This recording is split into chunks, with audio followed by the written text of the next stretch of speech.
मृत्यूनंतरही स्मृती सदैव आपल्यासोबत राहाव्यात यासाठी भाऊ तालुका देवळा येथील पवार कुटुंबियांनी मृत वडिलांची रक्षाविसर्जन न करता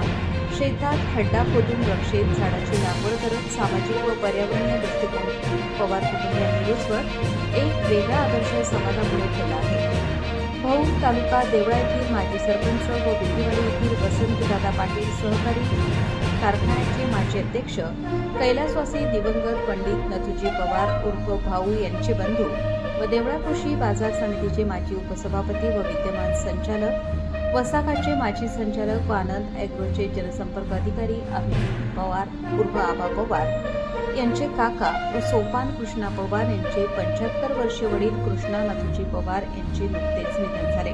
त्यांच्या राहत्या शेतातच त्यांनी अंत्यविधी केला.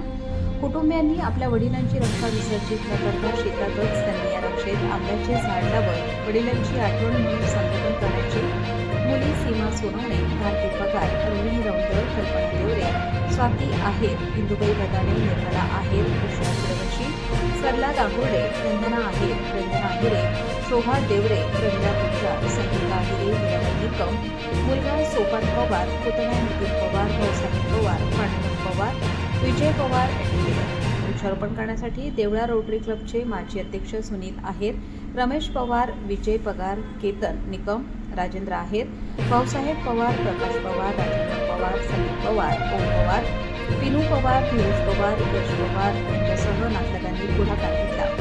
प्रबंधकांनी महाराष्ट्र न्यूजसाठी शरद पवार.